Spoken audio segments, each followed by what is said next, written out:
Is there a number at which I can be bought? not be bought? That's what it's about. You can take a pause for a couple of years. No. And then go right back to what you're doing. I've been doing campaigns for 30 years. That's what party officials do. We just don't think this is your time. We really want Stacy Washington to run. What shocked me about this was actual money. You look at this and you think, is this truly the state of American politics that people are getting bought off? How many have said yes to that offer? How many have said yes to that type of bribe? He was too naive about it. He thought he was in charge. And I wouldn't sit down with someone like her and think I was in charge, even if I was employing her on the side in some capacity. All right, ladies and gentlemen, let's kick it into the weekend on high gear. It is Thursday, Friday Eve, as we say around here. This is the Sean Spicer Show. We have a great discussion headed your way because there's a lot going on. This Arizona chair, Jeff Dewit, has resigned based on that leaked phone call from Kari Lake. Kari Lake is basically, she admitted it. He, on the tape, is very clear that there's an attempt to get her out of the Senate race, to bribe her, is what a lot of people are saying. He has submitted a letter saying that it's selectively edited, but I'm fascinated by this. She clearly knew that something was going to happen. He keeps talking about the people back east, trying to get her out of the race. I want to break it down with the panel. Texas Governor Greg Abbott, the Supreme Court is saying that the Biden administration has the right to cut the wire and let more illegals into the country. He's saying, no way, Jose. I have the ability under the Constitution to stop this because this is an invasion. Plus, a lot of U.S. cities are seeing retailers get out. CVS, In-N-Out Burger. Why? And have we reached a boiling point? Plus, by the way, set your notification now. I'm going live Sunday night at 7 o'clock Eastern on YouTube. Join us again. Answer all your political questions. A little back and forth, a little chat. But today we have a great panel. Chad Prather, he's down in Texas. He's the host of the Chad Prather Show. Stacy Washington is the host of Stacy on the Right on Sirius XM in the evenings. And Beth Martin is the co-founder of Tea Party Patriots, as well as its president. Let's bring them all in. All right, guys, welcome in. It's Friday Eve. I don't know if it's the Law and Order that I'm obsessed with watching, but this whole Arizona, Kari Lake, Jeff Dewit, the state party chairman phone call, I felt like I maybe I just want to go down rabbit holes, but when I saw this thing come out, the first thing that I thought to myself was, okay, they're in a private space, it sounds like. And if you listen to the full 10-minute version, you can hear them both go outside. Is there a number at which I can be bought. not be bought? That's what it's about. You can take a pause for a couple of years. No. And then go right back to what you're doing. No. 10 million, 20 million, 30, no. A billion, no. This is not about money. This is about our country. Okay, so, I put on my my Law and Order hat and I was like, okay, there's no way there's more than two people in this room, right? Because they've gone from one room to outside. And the conversation continues, meaning one person had to record it. It seems pretty obvious now that no one's denying that Kari Lake's the one who recorded it. Does that change anything about the nature of the call, Beth? No, it doesn't change anything. I think that she may have suspected this is what was going to happen, or she'd already had a phone call that she knew that they were trying to offer to get her to do something else and to pay her money. The reason that I'm saying that is that I heard her speak back in September and she referenced that this had indeed happened. And I thought, I think I remember her saying it happened more than one time and there was a phone call involved. So I think she knew it was about to happen. One other thing, when the Tea Party movement first began and we won elections back in 2010, then 2011 happened. My former, my co-founder, my former business partner, Mark Meckler, and I were on a phone call with someone from Washington, D.C., and we had a similar experience where people were saying, we will pay you if you will just quit picking on the Republicans so much. Hey, folks, let me ask you a question. When things go sideways, are you going to be prepared? As a graduate of the Naval War College and as a former White House press secretary, I was involved in a lot of contingency planning and preparation. The good thing for all of us is that if things go wrong in a natural disaster or we lose power for days, weeks, or even longer, we've got you covered. I want to introduce you to the Patriot Power Generator 2000X. It will have you covered. It is so strong that it can actually run your refrigerator. So if you or a loved one depends on medicine that needs to be refrigerated, it has you covered. It runs solely off solar power, and a solar panel comes with your order if you go now to FordPatriots.com/Spicer. Think about it. It may be hours, days, weeks. Who knows that you could be without power? But with Ford Patriots, you're covered. Go to FordPatriots.com/Spicer. You never know when you're going to need it. And the beauty is, because this entirely runs off solar power and the panel comes with it, you'll be covered. Taking care of your neighbors, your friends, your family members, and yourself in these critical times is what matters. So with the Patriot Power Generator 2000X, you can run your refrigerator and all of your other devices for hours without having to worry about it. Go to FordPatriots.com/Spicer to get your offer. I've been doing campaigns for 30 years. I've heard party officials say, Jenny, Beth, or Chad, we just don't think this is your time. We really want Stacy Washington to run. And okay, that's what party officials do.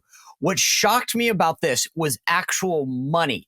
And you're saying that this is not the first time that you've heard of this. It was for me. I've seen a lot in politics. I've never seen anyone offer cash money to pay someone to drop out of a race. Have you ever been willing to say who that was?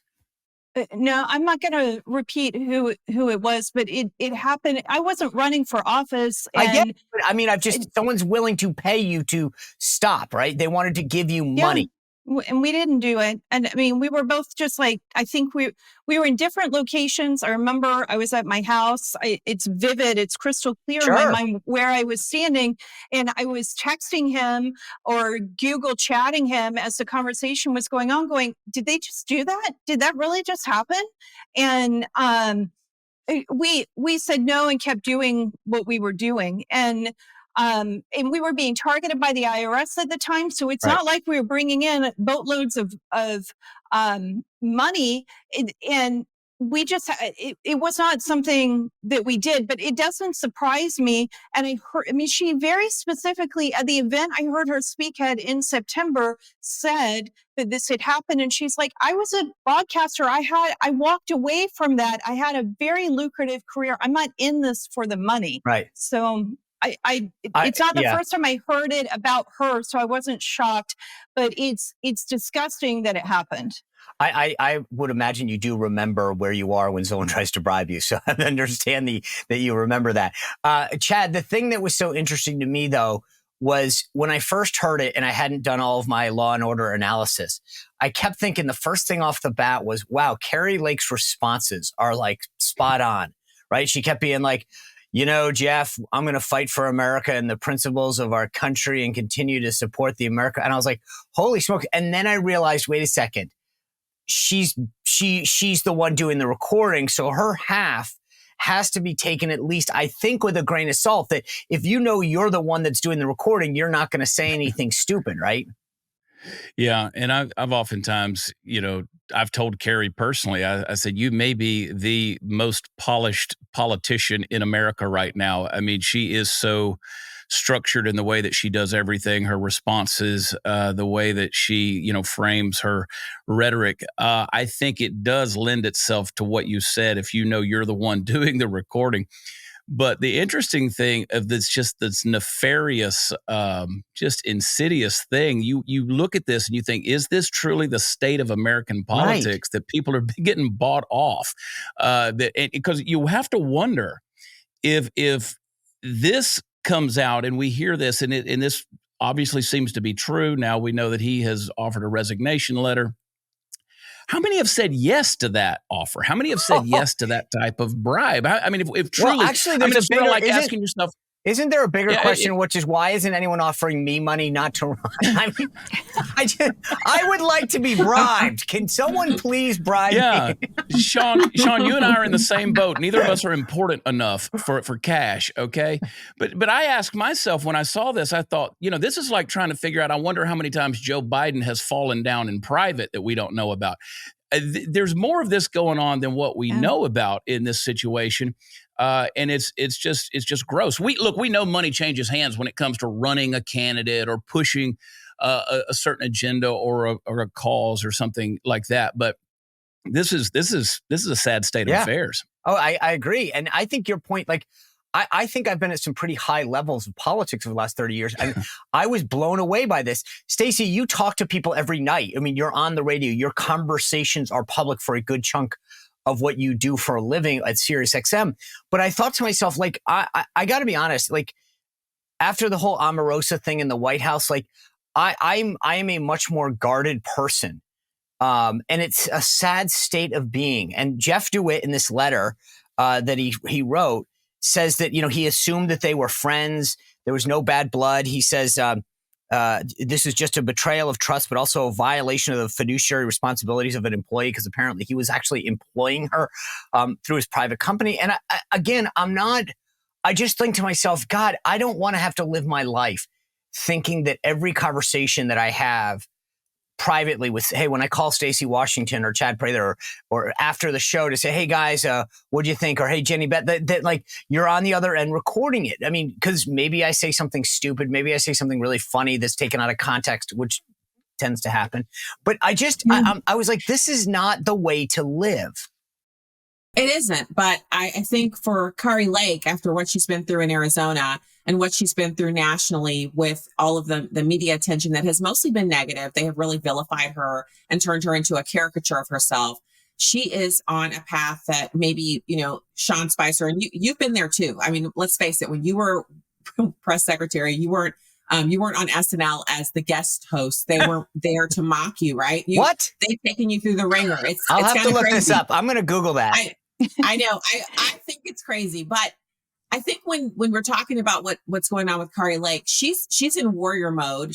And when she was on my show, she said as much. She said to me, this is a fight for the very heart of who we are and what we will be in 5 years, 10 years. And just since she's been on in the short months since then, it has been an unbelievable battle that we've been thrown into. None of us signed up for the pornographic books in schools or the fight over the GOP direction, which is what this is really about. And so I understand that he's upset that he was recorded. I'm not into that. You don't have to worry about if you call me. We're just going to talk about wine and books and kids. But I think if we're talking about Kari Lake, I would probably be a little on edge if I were trying to bribe her that she might have a button cam. Like that would have crossed my mind before I sat down with her to offer her money to drop out of the race. And I think on his part, he was too naive about it. He thought he was in charge. And I wouldn't sit down with someone like her and think I was in charge, even if I was employing her on the side in some capacity. I would sit down with her the same way I would sit down with any person who has that kind of media firestorm going around them. I would sit down with caution. And he just thought he was too much. Well, Jenny Beth, he didn't stop. That was the thing, is that he attempted to let her know that people wanted to pay her off initially. She was just like, I'm not going to be bought off. And it goes on for 10 minutes. At some point, you get the hint. It's not going to happen. But I'm actually truly intrigued by the folks back east that he keeps referencing. He's like, the folks back east. And I'm like, I wanted Kari Lake, and maybe intentionally she didn't do it. But I was like, tell me who the folks back east are. I want to know. I mean, because again, to the point that I made to Chad, maybe I want to go to them and get some money. But I was just like, I don't understand this. The folks back east, like, what is this? This isn't the mob or something? Like, is it a super PAC? I mean, it didn't make sense to me, because I kept thinking, okay, I've worked at the RNC, I've worked at the NRSC, I've worked at the NRCC. Like, who's got this bag of cash? Because I've never heard of it before. But he also was implying that she could have a job with somebody, so it's not necessarily that they had a bag of cash. They're trying to figure out where can we place her that will get her paid in some sort of legitimate manner, but enough money that she'll quit wanting to save the country, and she can't be bought off for that. I don't know who it was, and we can sit there and speculate. I think the most important thing we need to get out of it is that there are people who are so interested and so bent on preventing the agenda to save the country, to put America first, to do what it takes to advance conservative causes, that they will do what they will attempt as much as they possibly can. And I think most of them will try just about anything to try to prevent this from happening. They don't care about the country. They care about their own special interests much more than the future of our country. Hey, are you a financial professional? Maybe you run a small business. Maybe you know the person who does, and you're looking to get more productivity out of your company. You're looking for ways to cut wasteful spending. You're looking for ways to have accountability. Well, I got a deal for you right now. Call my friends at ramp.com/Spicer, and they will give you $250, $250 cash in your pocket if you can just sign up and get that information. The cool thing about Ramp is it combines corporate cards with a sense of accountability. You can figure out who your employees get paid to do, what expenses they do, limits. It's all sorts of great things. Ramp gives finance teams unprecedented control and insight into company spending. With Ramp, you're able to issue cards to every single employee with limits and restrictions, automate expense reporting so you stop wasting time and have accountability. It's a fantastic thing. I talked to one of the folks that was on the show the other day. Their company uses Ramp, and he was singing their praises. Ramp is easy to use to get started. You get issued physical corporate cards, and they can start making payments in less than 15 minutes. Go now. As I said, you get $250 just to sign up. Ramp.com/Spicer. That's RAMP, ramp.com/Spicer. And a reminder, cards issued by Sutton Bank and Celtic Bank, members FDIC, terms and conditions apply. I do want to know, how often has it worked? Who else has been bought off? Who else didn't run? And why not me? But also, I was fascinated by this, like I said, but I do want to move on to this discussion of the border because Chad is there in Texas. And I'll tell you, I've been watching Governor Abbott, and I was so proud of what he did to fight back. He put the wire up. He said, if you're not going to defend Texas, I will. And then the federal government, the Biden administration, sued to take the wire down. And then he said, you know what? I'm still have a duty to protect Texas because it is an invasion. This is the letter that he sent that he says it is literally the failure of the Biden administration to fulfill the duties imposed by Article 4, Section 4 has triggered Article 1, which says that the states have a right if they're being invaded.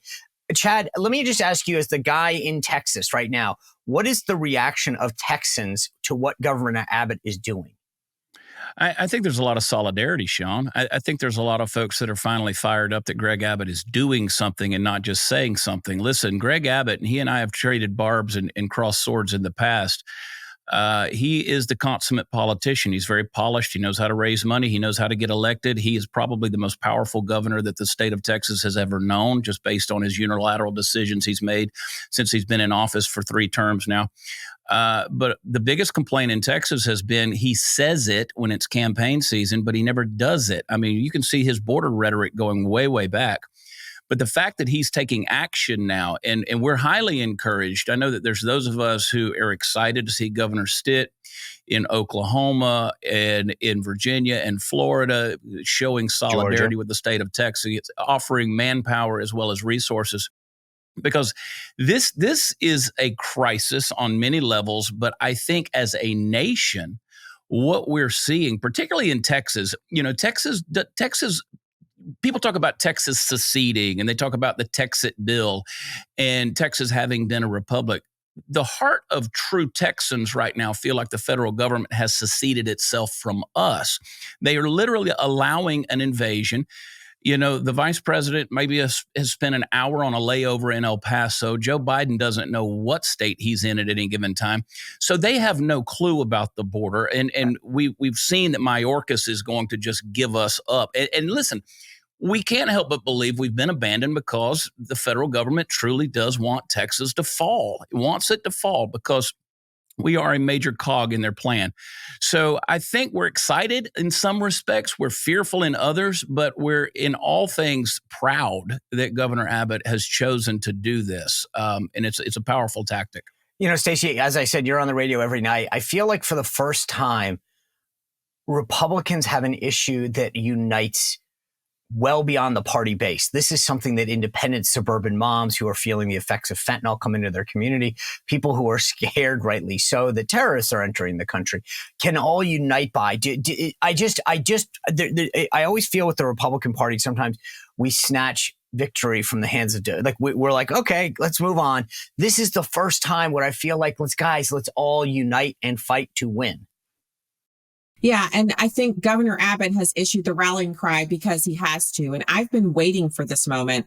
Born in Texas, don't live there anymore. But I'm going to tell you, I have a great heart for the state and I love the people. And I think Governor Abbott has done a lot more talking than action up until this moment. And when I saw the ruling come through on Twitter, I'm looking at it and thinking, what's wrong with Amy Coney Barrett? Is she bought off, or is this an emotional ploy? Have they been working on her, the other female justices on the left, working on her to convert her to their side? And that's a definitive possibility.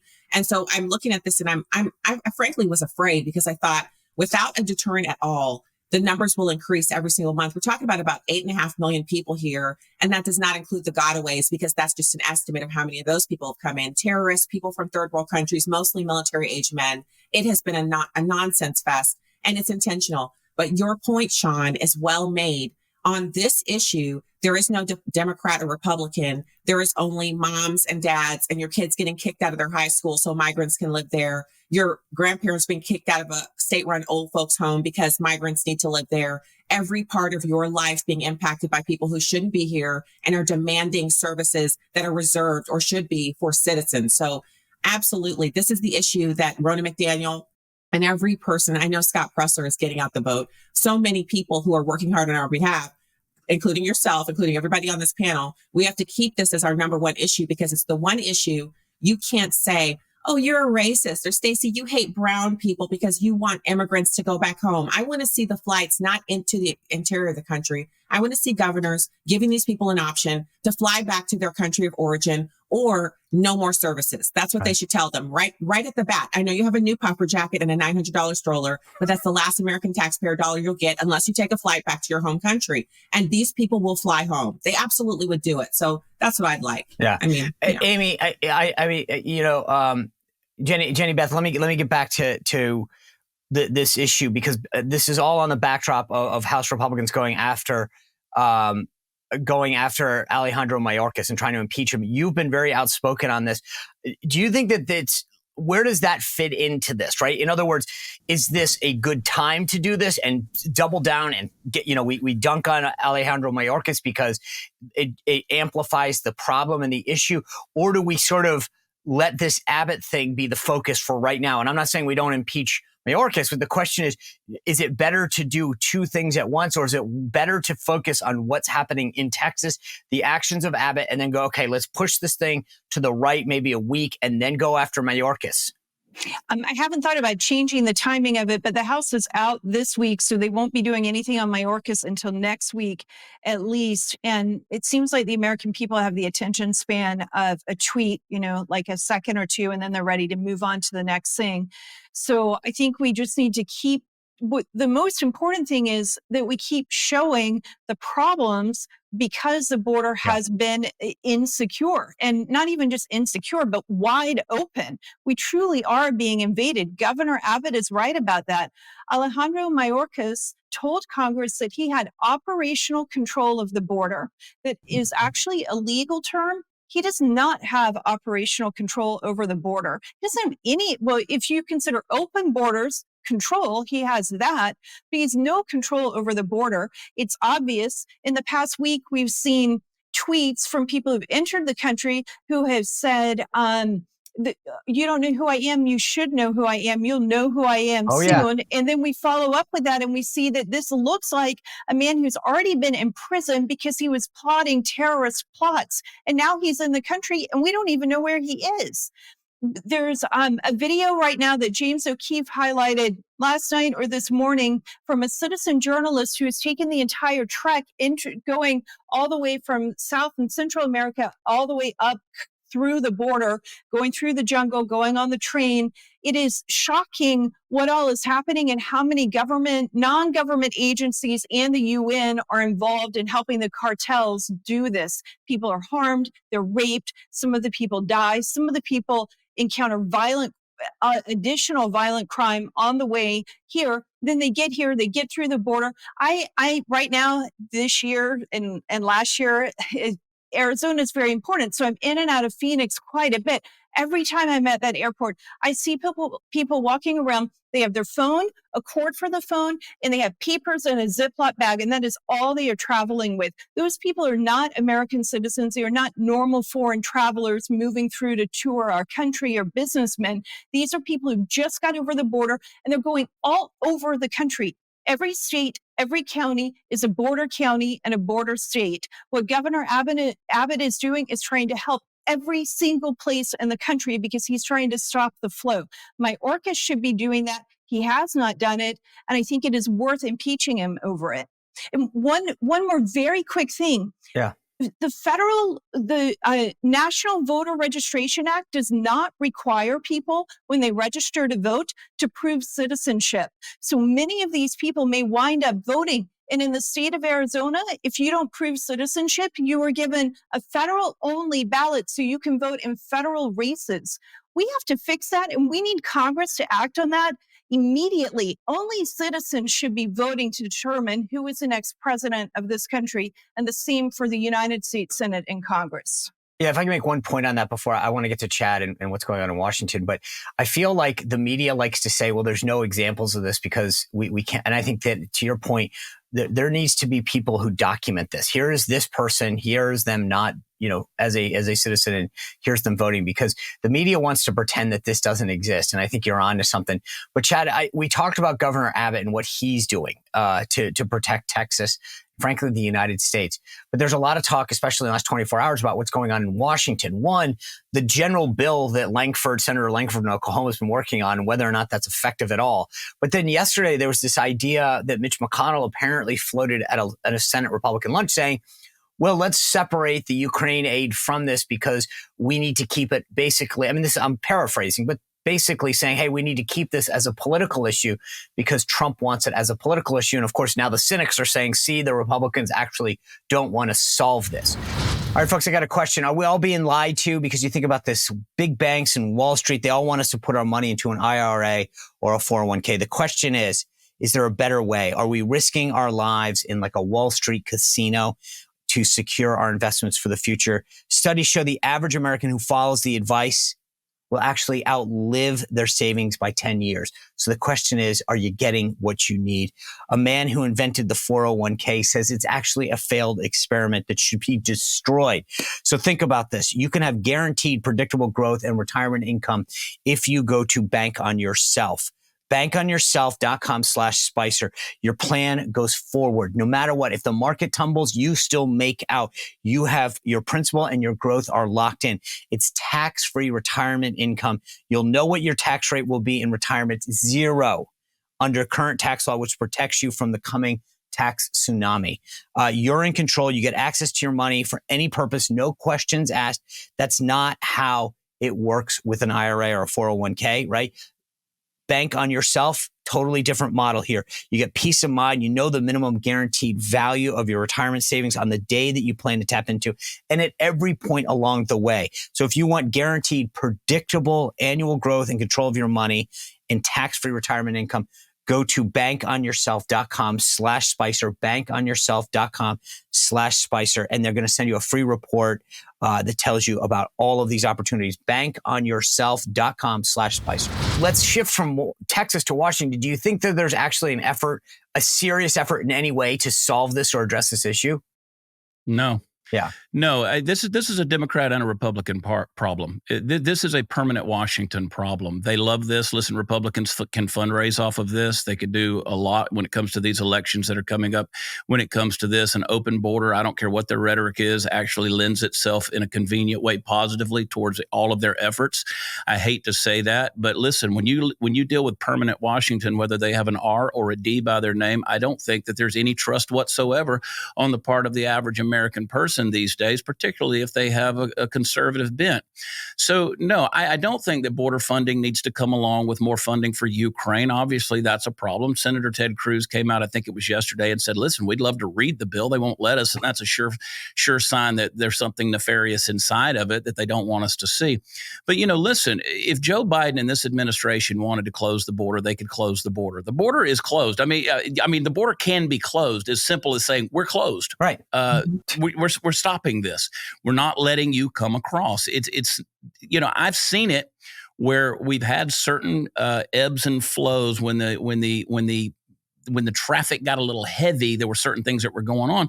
They actually have made federal announcements where they said the border is closed today. All of these pass points are closed today. And guess what? They were effectively closed. The Biden administration doesn't need legislation to close the border. The fact is they like an open border. Yes. I hate to say it. Democrats like open borders because they're going to get voters. Republicans like open borders because it's going to get cheap labor. It sucks, but that's what it is, Sean. That's funny. I mean, at some point, everyone's got to be honest about this. I agree. The voting thing, to me, is always been an issue. They're going to come here, they get DACA, or they go through what Beth was saying. But at some point, this is all going to, this is their plan. And we're so stupid not to acknowledge it. Stacy, I do want to shift gears, though. We talked a lot about what Governor Abbott's doing to protect people. And then you go a little north, and you got Governor DeWine in Ohio. There's this whole bill about gender affirming care for minors, and the legislature passed it to protect children. DeWine had all these excuses about protecting their rights. The legislature, the Senate yesterday in Ohio voted 23-9 to override his veto, and the ban is expected to take place in 90 days. The bill would bar transgender youth from receiving gender affirming care and would prevent transgender girls and women from playing on girls' teams and girls' women's sports teams. So again, this gets back to nothing against, I can't imagine what some kids go through, okay, in terms of, but we keep bending to change, to undermine all the stuff that women have achieved in terms of access to sports and other opportunities. But because somebody has a gender affirming issue, I was somewhat taken back by how DeWine came out against this. So first of all, it's not gender affirming care. It's bodily mutilation and fair enough. Okay. And just for the record, thank you for putting that out there, because I was reading the story so that viewers don't go nuts, because I think Stacy's right. Absolutely. But yeah. I know we all have the same mind on that here, but I have to say it now every single time. No, you're right. You're right. Words matter. And the Reddit, there's a subreddit called Detransition R. And if you go on there, you'll be there for less than 5 minutes before your whole desk in front of you will be wet with your own tears, reading the stories of these kids.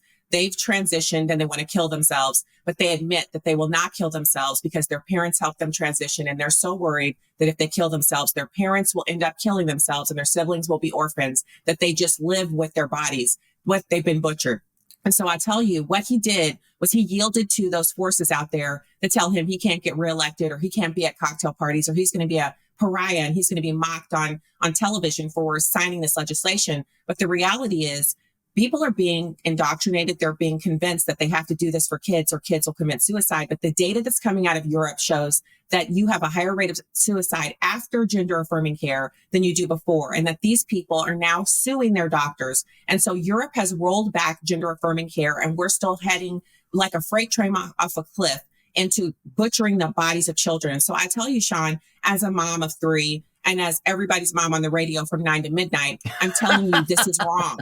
And parents have to stand up to it. This is no longer a case where you can go to the doctor and the doctor says your child needs 3 shots. And you say, okay, you go to the doctor and he says, we need to give your child something that may or may not sterilize them. You get up and you leave. You protect your child's future, because they're robbing you of your grandkids and they're robbing your children of the ability to procreate in the future. And they're butchering them and changing them into androgynous individuals who can't get married. They can barely get jobs. Their lives are ruined. So, Governor DeWine is so out of touch with what's going on the ground with parents and families right now. And you're right. These kids are in a heartbreaking situation. But when I was a kid and I went goth for a month, my parents rolled their eyes and let me go goth for a month. And then I grew out of it. When I went into a phase, my parents would either tell me that's not a phase that lives at our house, or they would let me go through it and watch me emerge from it a little bit older, but not much wiser, because I was a kid. Nobody should be cutting off body parts because their kid says, what do we do for kids who think they're pirates? Do we cut their arms off? This is ridiculous. And so, parents need to stand up. If you have any common sense at all, fight for your child's right to have a phase and come out of it. So, Beth, and I don't want people to think I'm making this equivocal. case here, but it was interesting to me because sometimes something pops in my head and I want to, but there was this whole story that's popped in the last, let's call it 7 days, where young girls are going to places like Sephora and buying makeup. And there's a concern within the industry that they're putting stuff on their faces that was made for adults. And you know, that they're potentially hurting themselves. And to Stacy's point, I'm thinking to myself, you're now worried about makeup and creams and things that could go on your face, but you're not worried about a life-altering surgery that, you know, again, I drove carpool this morning, right?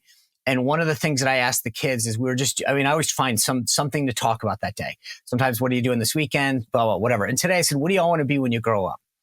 And one of the kids had said something about he wanted to do something. And they said, I thought you wanted to be a psychologist. And he goes, that was 2 months ago. Totally different. And the point is that in 2 months, these young tweens had all thought of things that they had heard at one point, changed their mind. That's what kids do. That's the beauty of being a kid, is that you experience something, you change your mind. And yet I'm shocked that doctors and adults take what a kid says in potentially a phase and says, let's go for it. The doctors and adults who are doing that they lack courage, and I actually question whether they are truly adults. They're weak individuals who are just going along to get along. When you're a parent, you have to be able to say no. Being a mean mom, sometimes I say I'm a mean mom. It doesn't mean that I'm hurting my children. It means my children look at me and go, Mom, that's so mean. And yeah, because I have to set the rules. I have to set the boundaries. If I don't do it, you mean you have to be an adult? I have to be the adult. I don't get to be the one who is their friend. They might hate me from time to time. I don't think my children actually hate me, but they might be really mad at me from time to time. And that's part of being the parent. That's part of being the adult, because you have to help them so that they can actually enter into adulthood themselves as a whole individual. And when you're allowing them to cut off their body parts, to take drugs that will make them incapable of having children later, a 13-year-old, a 10-year-old, an 8-year-old, a 14-year-old, a 20-year-old, many times don't even know if they want to have children. But a little bit later, when they're 28 and 30, they may want to. And if you have prevented that, I think that is one of the absolute most cruel, inhumane things you can do to a person. And this is coming from a woman who had to go through fertility treatments to have the twins, who I'm so blessed to have. Doing that to children and making it impossible for them to later be parents themselves is one of the worst things I think that a human being can do to another. Chad, if you had told me 10 years ago we'd be having this conversation, I'd say you're nuts. Like, just to me, it's unfathomable. It still is. In 10 years from now, is the conversation that we're going to have that this is settled, or has the left gone too far and this gets dialed back?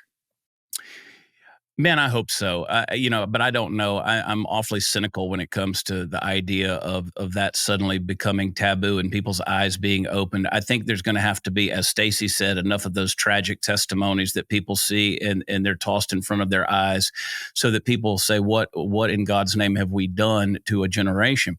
I've started calling it transgenderism because it is trending, and there is, that prefrontal cortex that's not developed in these children. They don't know how to make their decisions. They say that in the age of social media that people are changing careers up to 7 times before the age of 35. God knows we don't know what our identity is in so many ways professionally, and these kids are struggling with who they are sexually and as a gender ideology.